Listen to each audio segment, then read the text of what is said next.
Ce programme vous est offert par Illico Cash.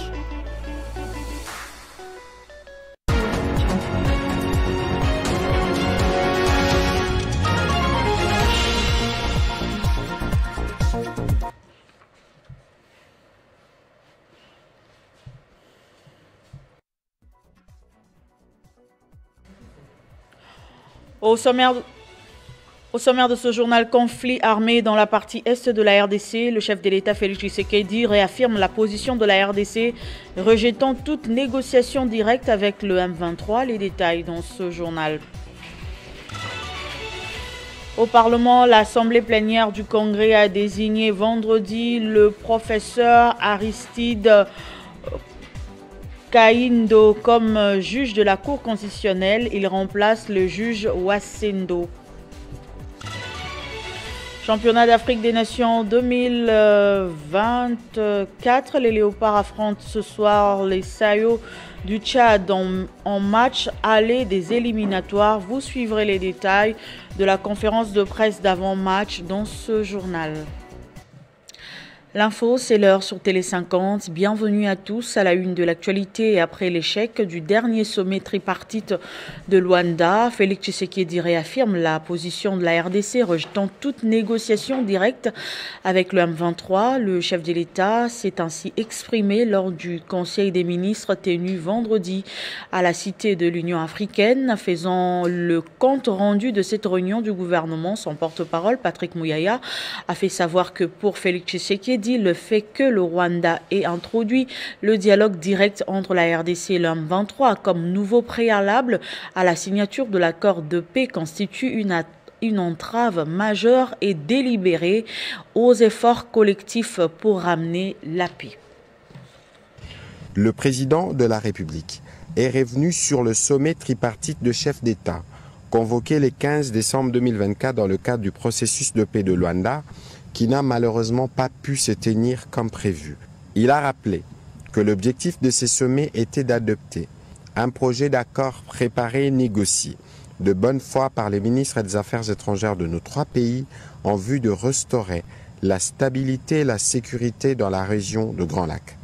En proposant un tel préalable, le Rwanda a non seulement bloqué les processus en cours, mais a également démontré une volonté manifeste de saboter les efforts de paix au mépris de ses engagements internationaux et des résolutions du Conseil de sécurité des Nations Unies. Face à cette situation, le président de la République a tenu à réaffirmer la position de la République démocratique du Congo, axée sur les éléments suivants. Le rejet catégorique de toute négociation directe avec le groupe terroriste M23, dont les actions criminelles ont causé d'immenses souffrances à notre peuple et sapé la souveraineté de notre nation. L'engagement à poursuivre les efforts diplomatiques et sécuritaires pour instaurer une paix juste et durable dans l'Est de la République démocratique du Congo, tout en restant engagé à défendre jusqu'au sacrifice suprême le principe de notre souveraineté et de notre intégrité territoriale. L'appel solennel à la communauté internationale à tirer les conséquences de cet échec et à agir avec fermeté face à l'attitude du Rwanda qui continue d'alimenter l'insécurité dans notre pays en violation des engagements pris. Dans l'actualité également, au cours du congrès convoqué conformément aux articles 119, 120 et 121 de la Constitution, l'Assemblée nationale et le Sénat ont procédé à la désignation d'un nouveau juge de la Cour constitutionnelle en remplacement du juge Wassenda Nsongo. C'est le professeur Kaindo Guru Aristide qui a été désigné par le Congrès comme nouveau juge de la Haute Cour. Regardez. Cette session présidée par le président du Sénat, Jean-Michel Samaloukonde, assisté du bureau de l'Assemblée nationale, dont à la tête le président Vital Kamerhe, une commission spéciale composée des 21 députés nationaux et 13 sénateurs, tous présidents des groupes parlementaires, avait été mise en place pour l'examen des dossiers des candidatures. C'est le professeur Kaindo Guru Aristide, candidat unique à ce poste qui a été désigné par la dite commission spéciale Assemblée nationale Sénat avec 32 voix pour, 0 contre et 2 abstentions. Il s'y est de noter que, âgé de 50 ans, le juge Caïn Donguru Aristide est professeur en droit à l'Université libre des Pays des Grands Lacs. Il est chercheur avéré sur plusieurs questions légales. À la lecture du rapport de cette commission, le Congrès a entériné ce choix à l'unanimité. Son élection porte à 3 le nombre des juges issus du quota du Parlement, comme l'exige l'article 158 de la Constitution. Nous allons adopter ce rapport. Qui sont pour son adoption? Qui sont contre? Qui s'abstiennent? La majorité est pour. Quant à l'élaboration du règlement intérieur du Congrès, le président du Congrès renseigne qu'il aura lieu à la session ordinaire de mars 2025 et qu'une commission spéciale composée des membres désignés par les groupes parlementaires de l'Assemblée nationale et du Sénat sera mise en place pour la dite élaboration. Cela dans l'optique de permettre au Congrès, qui jusque-là se réunissait conformément à la Constitution et aux us et coutumes parlementaires, de se munir du règlement le régissant. Rappelons que, installé le 4 avril 2015, 9 juges de la Cour constitutionnelle avaient prêté serment devant le président de la République pour un mandat de 9 ans non renouvelable, tel que prévu dans l'article 6, alinéa 1er de la loi portant organisation et fonctionnement de la Cour constitutionnelle. Et puis, sans surprise, le mandat de la mission de l'Organisation des Nations Unies pour la stabilisation au Congo a été renouvelé à l'unanimité par le Conseil de sécurité pour une durée d'1 année, soit jusqu'au 20 décembre 2025. Ce nouveau mandat est particulier alors que la MONUSCO avait déjà enclenché un désengagement sur terrain, notamment au Sud Kivu, après une vingtaine d'années de présence. À Lubumbashi, la ville est calme et la population vaque librement à ses occupations. C'est dans ce climat de paix que le gouverneur de province, Jacques Yabula Katwe, a effectué une visite d'inspection des travaux de la voirie. Lubumbashi, vendredi 20 décembre, la ville est calme et la population vaque librement à ses occupations. C'est dans ces climats de paix que le gouverneur de province, Jacques Yabula Katwe, a effectué une visite d'inspection des travaux de la voirie en cours dans la ville de Lubumbashi. Tout a débuté sur l'avenue Caravia dans la commune de Kamalondo. Sur place, la population a accueilli avec enthousiasme le chef de l'exécutif provincial, Jacques Yabula Katwe. Ce dernier n'a pas manqué de communier avec ses administrés. La population a loué les travaux effectués par le gouvernement provincial sur l'avenue Caravia, où déjà 400 mètres sur les 700 ont déjà reçu la couche d'asphalte. Les 300 mètres restants reçoivent la couche de base avec des matériaux de carrière.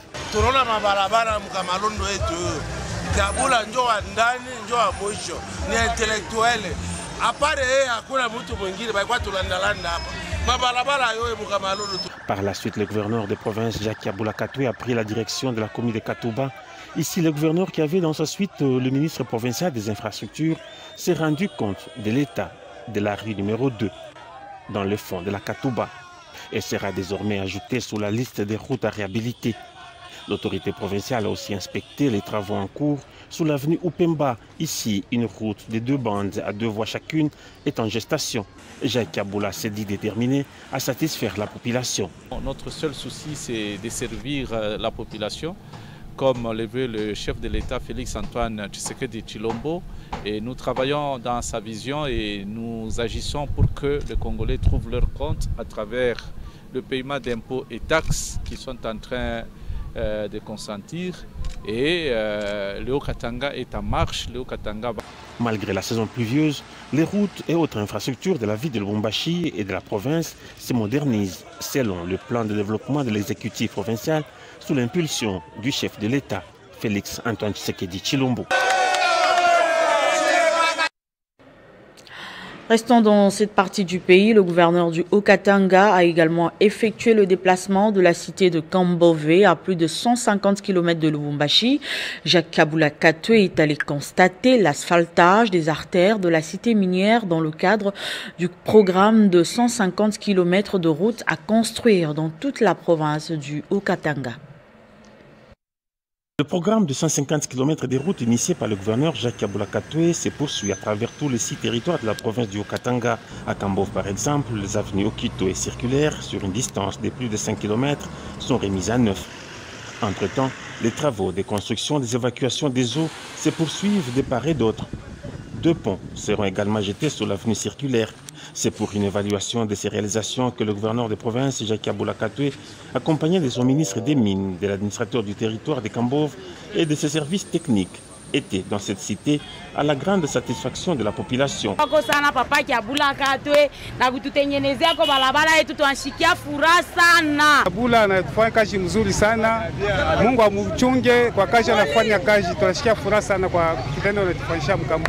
Sur le terrain, l'autorité provinciale a demandé au directeur provincial de l'OVD au Katanga de donner à Boula d'intégrer dans le programme de 150 km la route qui mène vers le cercle, ainsi que la continuité de l'avenue Mobutu.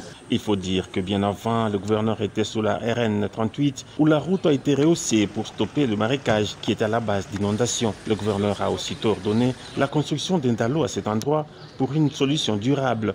Comme on l'a dit, la ville de Lubumbashi n'est pas le Haut-Katanga et Jacques Aboula-Katoué, un fidèle exécuteur de la vision du président de la République, Félix Tshisekedi Tshilombo, s'emploie à doter l'ensemble de la province qui préfère des infrastructures dignes de son statut.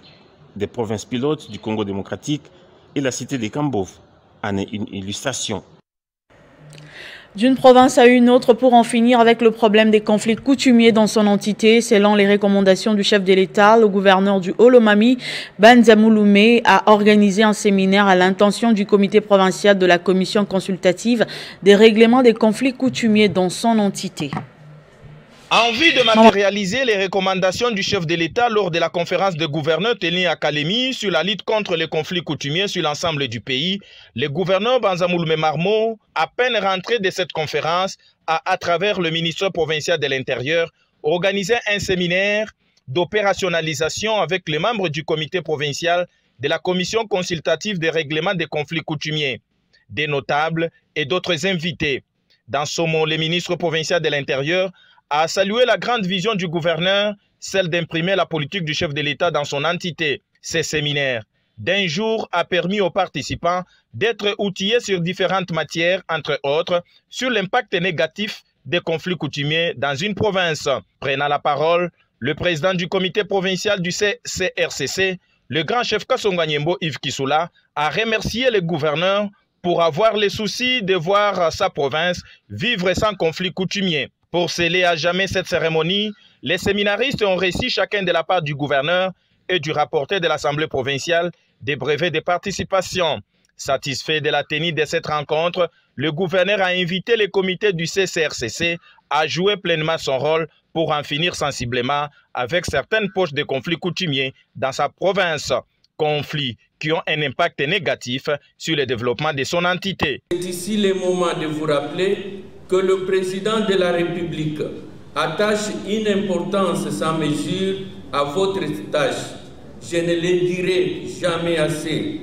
Lors de la 11e session de la conférence des gouverneurs, il a mis un point d'honneur sur l'impérieuse nécessité d'activer votre structure.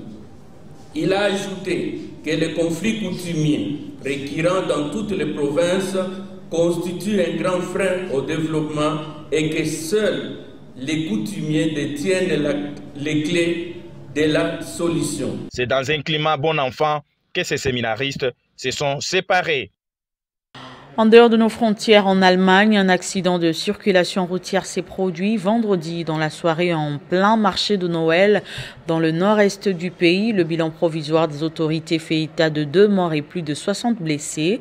Le pouvoir en place parle d'un attentat et signale qu'un suspect a été arrêté. Il s'agit, selon les autorités allemandes, d'un homme originaire d'Arabie Saoudite. Nous y reviendrons avec images et commentaires dans nos prochaines éditions.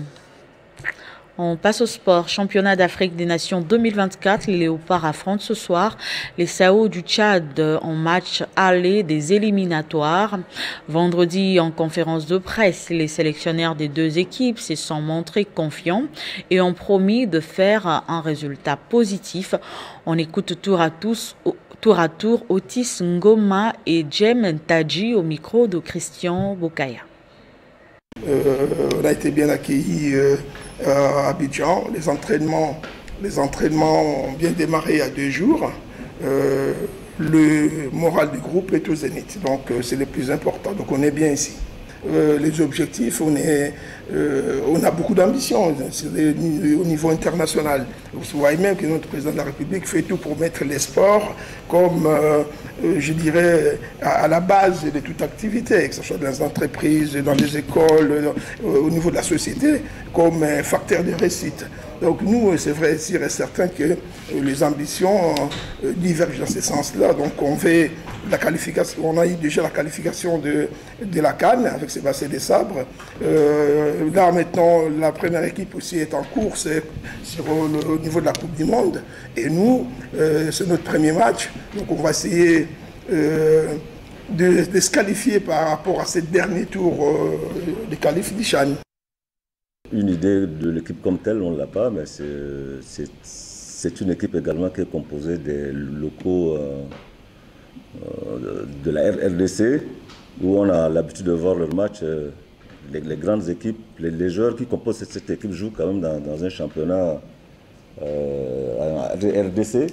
Et nous avons pensé, comme on appelle, que c'est ceux-là qui vont évoluer. Donc nous n'avons pas beaucoup de soucis pour ça. Bien, nous on est venus pour jouer un match. Hein. Nous sommes venus pour un match où on cherche la victoire, parce qu'on ne vient pas pour défendre, on ne vient pas à la CHAN pour voir est-ce que les joueurs sont, comment on appelle, peuvent évoluer ou pas. Dans l'immédiat, nous cherchons également la victoire. Ce journal est terminé. Place au rappel de titres. Conflit armé dans la partie est de la RDC, le chef de l'État Félix Tshisekedi réaffirme la position de la République démocratique du Congo, rejetant toute négociation directe avec le M23. Vous avez suivi les détails dans ce journal. Au Parlement, l'Assemblée plénière du Congrès a désigné vendredi le professeur Kaindo Aristide, nouveau juge de la Cour constitutionnelle. Il remplace le juge Wassendo. Championnat d'Afrique des Nations 2024, les Léopards affrontent ce soir les Sayo du Tchad en match aller des éliminatoires. Hier, en conférence de presse d'avant-match, les sélectionnaires de deux équipes se sont montrés confiants et ont promis de faire un résultat positif. Voilà qui met complètement fin à ce journal. Merci de votre attention soutenue.